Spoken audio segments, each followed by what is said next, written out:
Nah,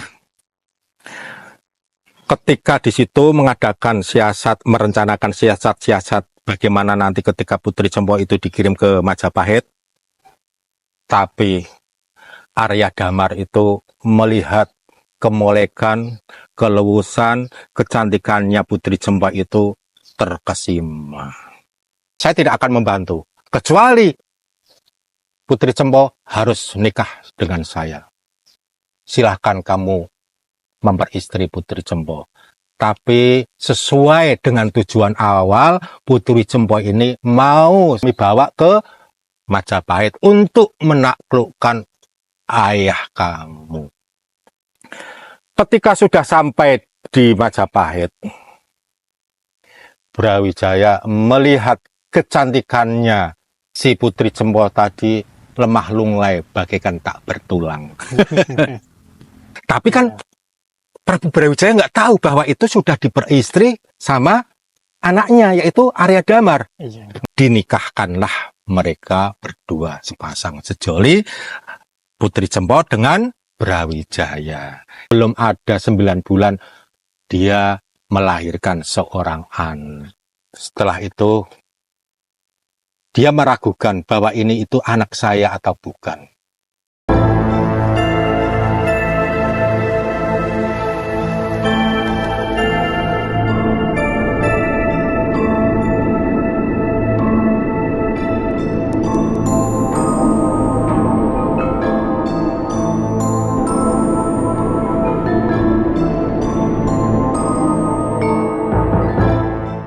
Ya. Iya. Jadi ini apa sistem politiknya begitu. Dan apa? Mereka tahu bahwa di pemerintahan atau di kerajaan Majapahit saat itu masih gonjang-ganjing perebutan kekuasaan karena saking banyaknya selir, banyak anak-anaknya, ya kan? Ini yang harus menguasai Majapahit itu siapa? Di situ kan sudah gonjang-ganjing itu ya, sudah semakin goyah di kerajaan Majapahit. Nah ini kan buat kesempatan mereka yang dalam arti orang-orang yang mau memasukkan ajaran Islam.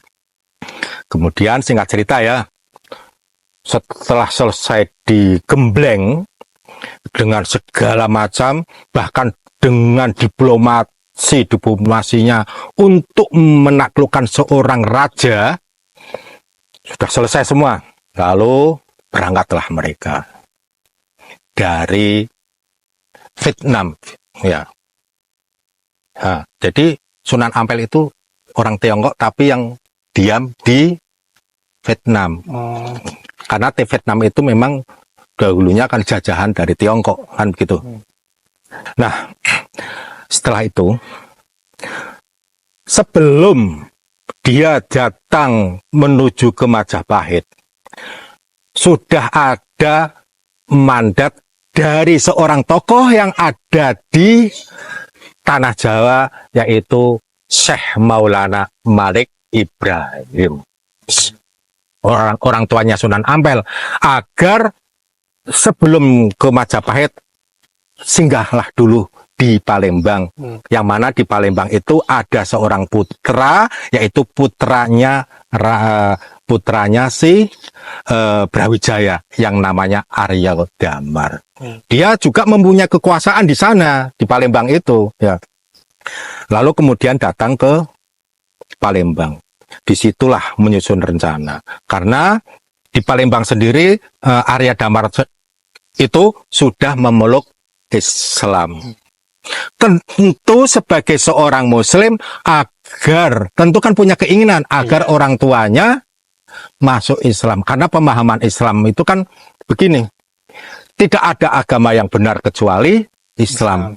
Mungkin ya di agama-agama lain juga mungkin begitu, tapi ya mungkin ya tidak ada yang benar kecuali Kristen. Bukti juga tidak ada yang benar kecuali Katolik, tidak ada yang kan begitu, sama-sama kan ya.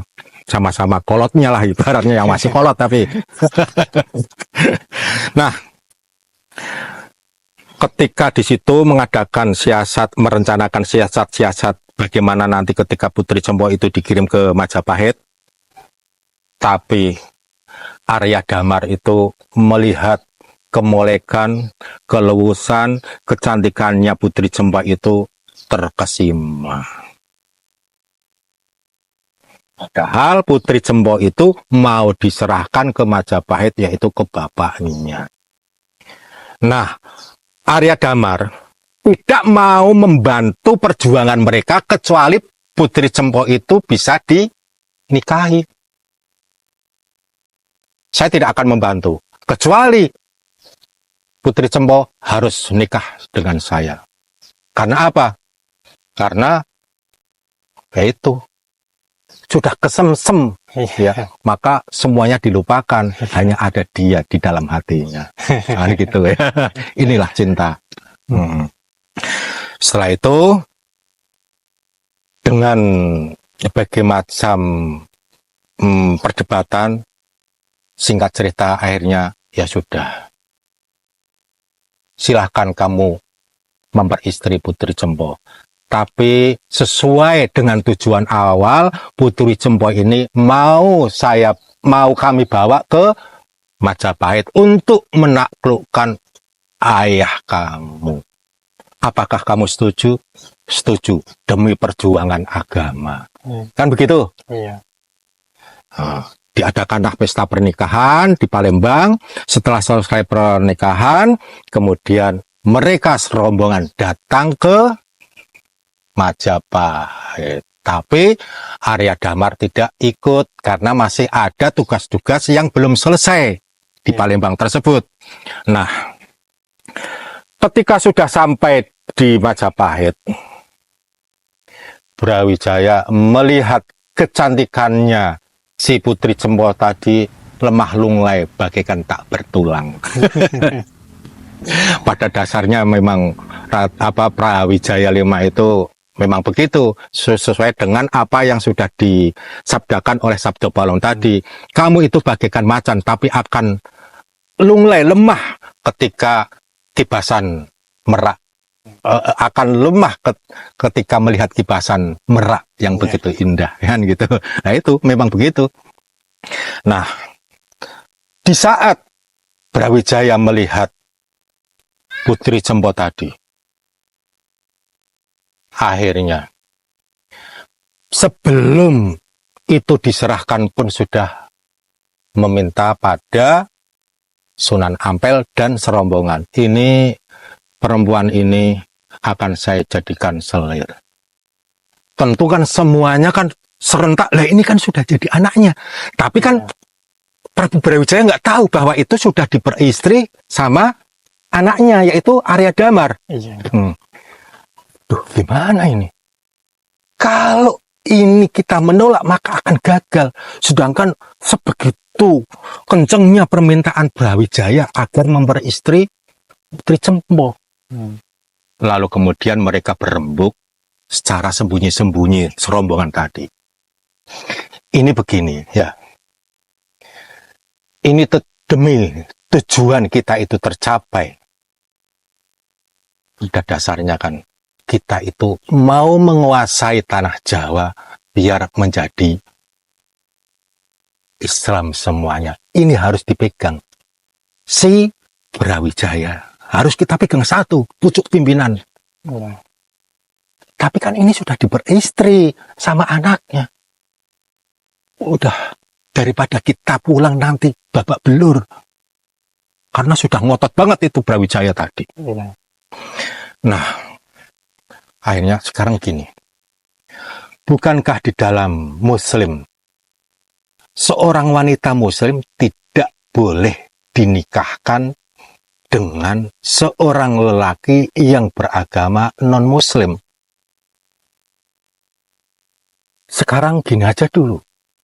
Sebelum ini dinikahkan, kita merayu dulu kepada Brawijaya, mau nggak memeluk agama Islam.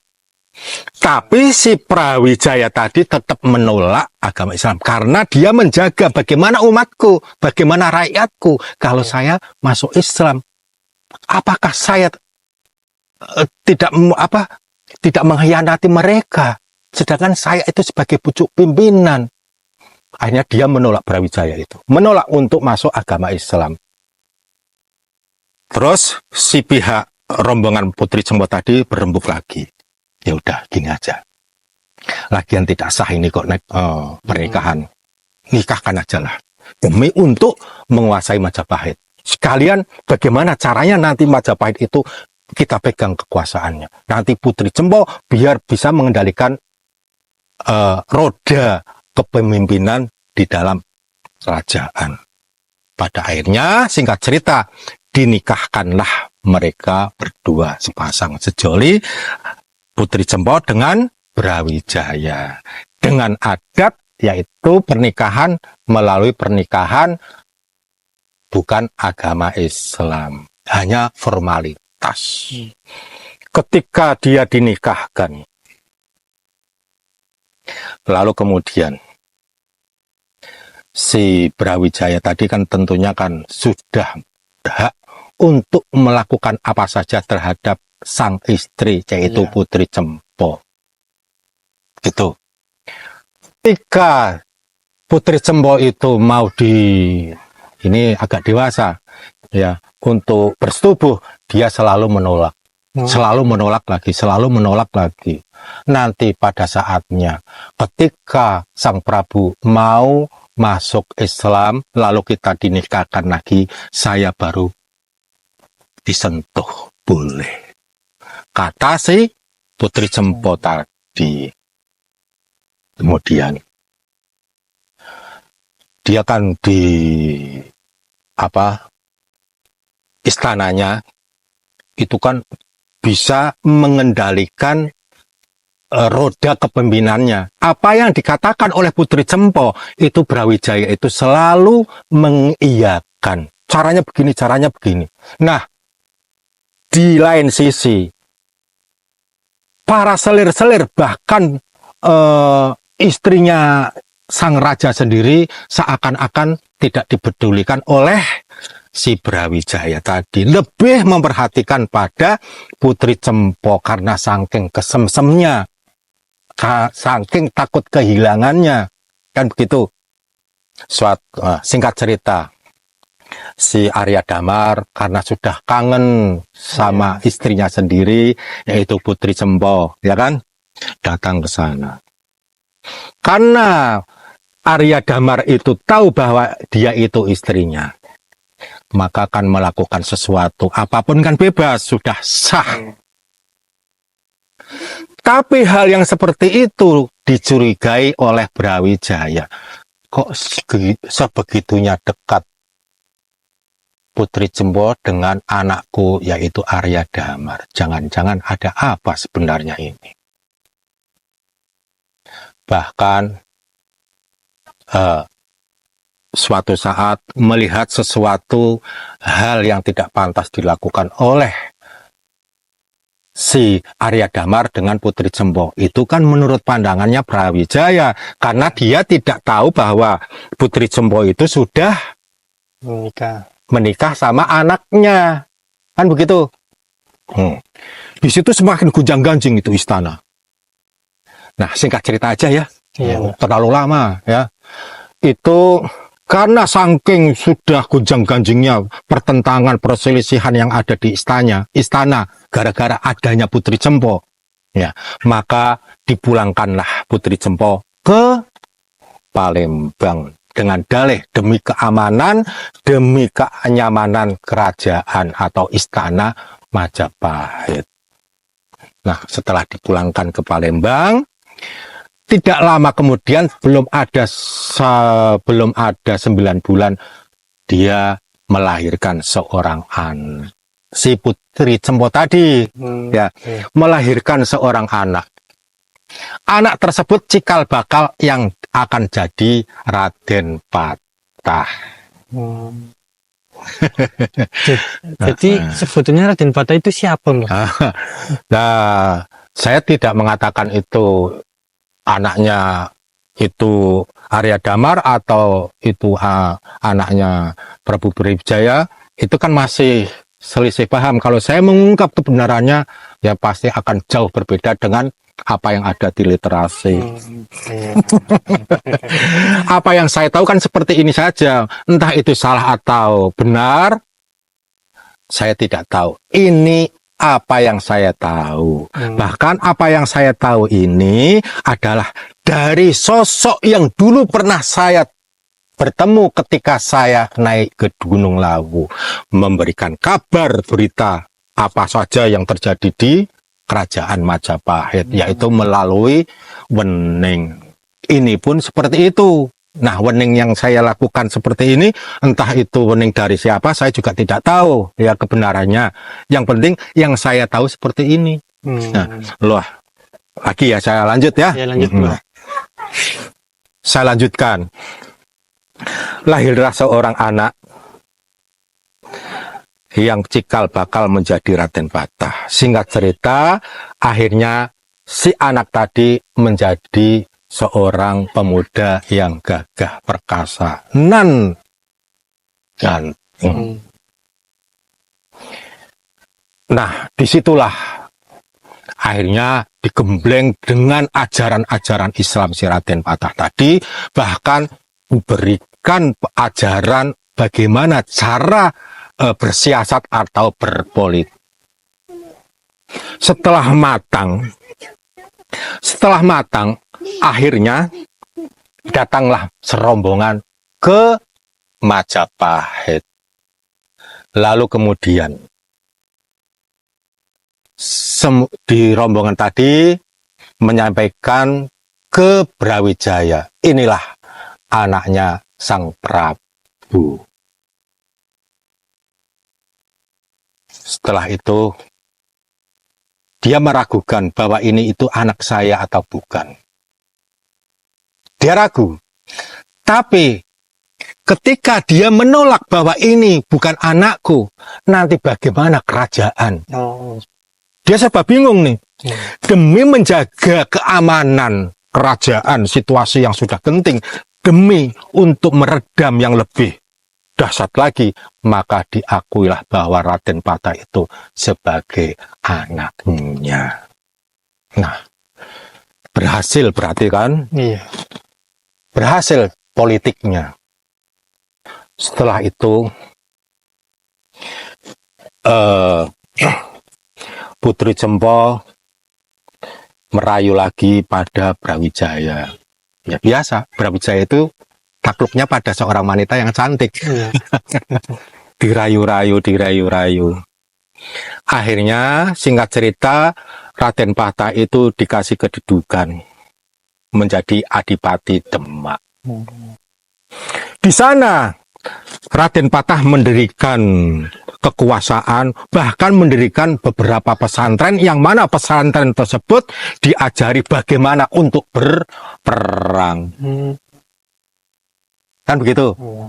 Diajari ya seperti kerajaan akhirnya kan, walaupun itu bukan sebuah kerajaan, hanya sebuah kayak sekarang itu mungkin bisa dikatakan bupati lah ya, kalau zaman sekarang bupati ya. Tapi dia mempunyai kekuasaan tersendiri karena punya hak yang lebih daripada yang lain, karena atas rayuan atau sistem politiknya orang-orang yang tadi. Nah, di situ santri-santrinya, kan banyak kan santri-santri diajarkan, hanya kan karena punya apa? Punya power. Iya. Raden Patah kan punya power di Demak.